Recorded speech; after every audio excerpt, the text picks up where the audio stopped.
ये तो समझ में आ गया कि निर्देशन क्या है, परामर्श क्या है, निर्देशन और परामर्श में क्या अंतर होता है। अब हम यहाँ पर बात कर रहे हैं निर्देशन की विशेषताओं की। तो अगर हम निर्देशन की विशेषताओं की बात करें तो निर्देशन की सबसे बड़ी और सबसे पहली विशेषता है कि निर्देशन एक लगातार चलने वाली प्रक्रिया है। निर्देशन में व्यक्ति पहले स्वयं को समझने का प्रयास करता है, वो अपनी रुचियों को, अपनी क्षमताओं को, अपनी योग्यताओं को समझने का प्रयास करता है और उसके बाद उसी के अनुसार वो विभिन्न परिस्थितियों में समायोजन स्थापित करने का प्रयास करता है।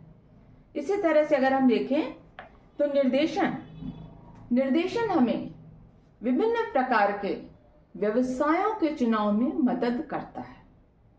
हम विभिन्न विषयों का चुनाव किस प्रकार से करें, विषयों को लेकर के विभिन्न व्यवसायों का चुनाव किस प्रकार करें, इसमें निर्देशन हमें महत्वपूर्ण रूप से मदद करता है। निर्देशन भावी जीवन की तैयारी के रूप में बहुत उपयोगी साबित होता है। निर्देशन प्रत्येक व्यक्ति को उसके भावी जीवन की तैयारी में सहायता प्रदान करता है। निर्देशन के द्वारा व्यक्ति अपने लिए एक अच्छे भविष्य का चुनाव कर सकता है और उस चुनाव के साथ साथ उस भविष्य की तैयारी कर सकता है। निर्देशन में एक बहुत महत्वपूर्ण चीज यह है कि निर्देशन व्यक्ति में इस योग्यता का विकास कर देता है कि व्यक्ति धीरे धीरे अपनी योग्यताओं को और उसके अंदर जो भी क्षमताएं हैं, योग्यताएं हैं, उनको वो बहुत अच्छे प्रकार से समझने लगता है। अगर हम देखें तो मुख्य रूप से निर्देशन शिक्षा के क्षेत्र में, व्यवसाय के क्षेत्र में, व्यक्तिगत रूप से, स्वास्थ्य के क्षेत्र में और आर्थिक रूप से इन विभिन्न रूपों में निर्देशन दिया जाता है।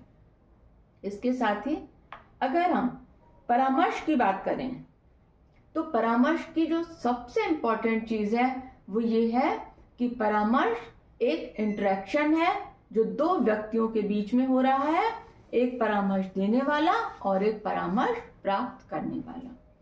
तो यहाँ पर ये प्रक्रिया मुख्य रूप से प्रार्थी केंद्रित होती है, मतलब पूर्ण रूप से ये परामर्श प्राप्त करने वाले व्यक्ति को ध्यान में रख करके परामर्श प्रक्रिया करी जाती है। इसमें ये प्रक्रिया आमने सामने होती है। प्रत्यक्ष रूप से परामर्श देने वाला व्यक्ति मतलब काउंसलर और काउंसली दोनों प्रत्यक्ष रूप से आमने सामने बैठे होते हैं। परामर्श में समस्या की अपेक्षा प्रार्थी में समस्या समाधान की योग्यता उत्पन्न करने पर विशेष ध्यान दिया जाता है। देखिए, प्रार्थी ने अपनी समस्या बता दी, लेकिन परामर्शदाता या काउंसलर उसका रोल बहुत इंपॉर्टेंट है। वो डिफरेंट सेशंस में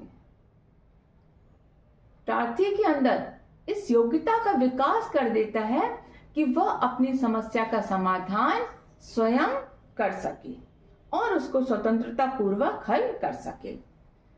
तो इसमें बहुत जरूरी होता है कि दोनों के बीच एक अच्छा रैपो होना, मतलब परामर्श देने वाला व्यक्ति परामर्श प्राप्त करने वाले व्यक्ति को धीरे धीरे एक अच्छा रैपो बना करके इस योग्य बना देता है कि वो अपनी समस्या को, अपने विचारों को, जो कुछ भी उसके अंदर चल रहा है, उसको वो परामर्शदाता को बहुत अच्छे तरीके से अभिव्यक्त कर सके।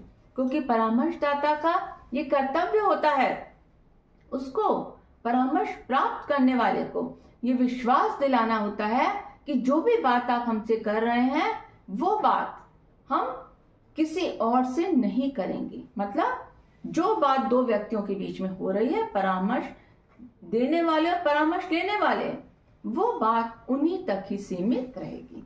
तो यहाँ पर दो अलग अलग चीजें हो गई, दोनों एक दूसरे से जुड़े हुए हैं, निर्देशन और परामर्श।